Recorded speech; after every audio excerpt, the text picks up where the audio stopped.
Sawadee Krap, I'm JP Mestanza. Today is Thursday, June 30th. Welcome to Phuket Extra, brought to you by PVCPhuket.com. Police are investigating the death of a 19-year-old Australian man after he fell from the 6th floor of a resort in Patong on Wednesday. Police were called to the scene at about 5:50 p.m. to the Paripas Patong Resort on Rachutit 200P Road in Patong, where they found the body of the 19-year-old protruding through the roof of a restaurant next door to the resort. The young man's friend, with whom he was traveling with and stayed in the same resort, said they had checked into the resort just a day before.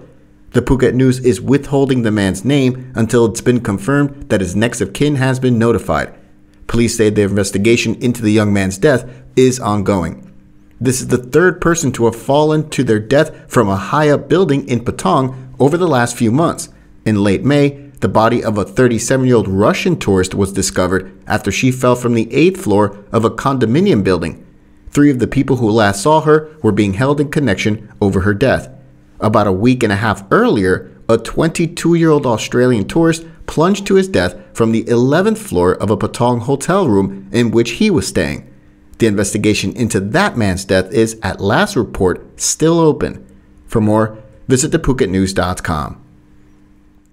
A government spokesman said the medical services for COVID patients must be paid for by their own or by pre-existing health insurance schemes after Thailand enters a post-pandemic stage tomorrow, according to the Public Health Ministry. Officials from the National Health Security Office say the Public Health Ministry's plan to declare the country in a post-pandemic stage on Friday would return medical services to normality.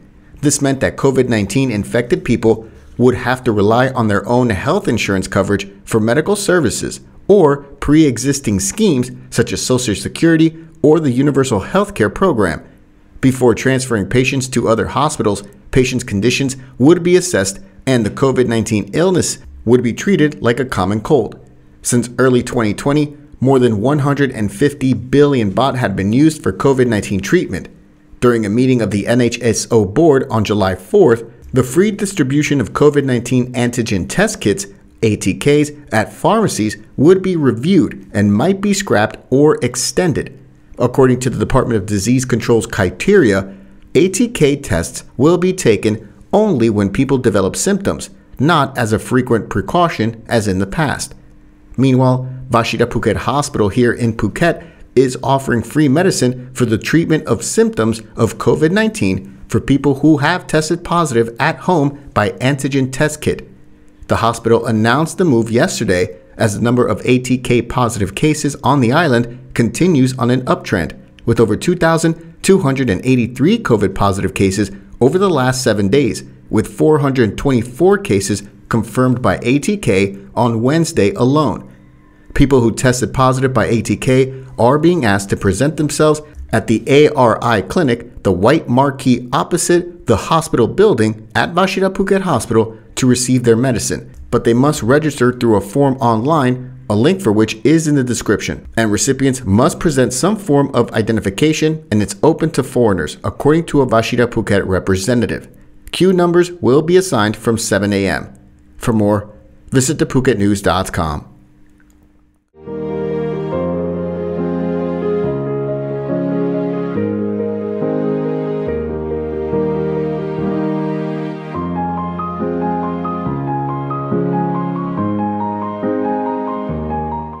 A man has been fined 500 baht for driving his car in the wrong direction along a busy section of Thepkrasattri Rd in Kokeo.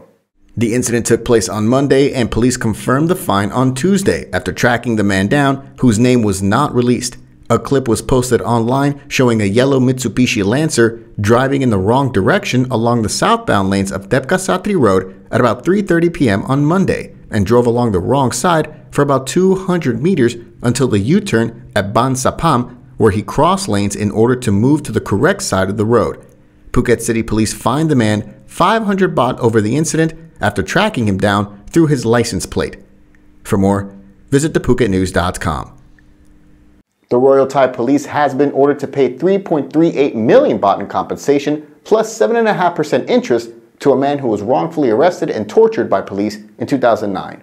The ruling by the South Bangkok Civil Court on Wednesday resolved the lawsuit filed by the victim, Retrong Chungjit, in 2017. According to the suit, the incident took place in January of 2009 when Ritrong was arrested by officers from Prachinburi's Police Criminal Investigation Unit over an alleged theft. Ritrong said while he was in police custody, officers tied a plastic bag around his head in an attempt to extract a confession from him. The court also heard the officers had also threatened to kill Ritrong and dump his body in the mountains if he didn't confess to the crime. However, it later turned out that the police had the wrong suspect in custody, and Mr. Ritrong sued 7 police officers who took part in this torture. The criminal court had already found one of the defendants, Police Lieutenant Colonel Vachira Potirat, guilty of unlawful detention and abuse of power, for which he was sentenced to 2 years in prison and fined 12,000 baht. As the defendant confessed to his actions, his prison sentence was reduced to 1 year and 4 months and his fine cut to 8,000 baht. For more, visit the link in the description. Thanks for joining us on this Thursday edition of Phuket Extra, brought to you by pbcphuket.com. Join us again tomorrow. Until then, stay classy, Phuket. Phuket's rapid modernization has made it one of the world's premier holiday destinations. Investors can still buy quality condominiums for as low as $75,000 and luxury properties can go all the way up to 20 million. Condominiums in Phuket are a safe, secure bricks-and-mortar investment offering foreigners freehold ownership. Call or email Thai Residential, Phuket's #1 trusted real estate advisor, to find your perfect Phuket property.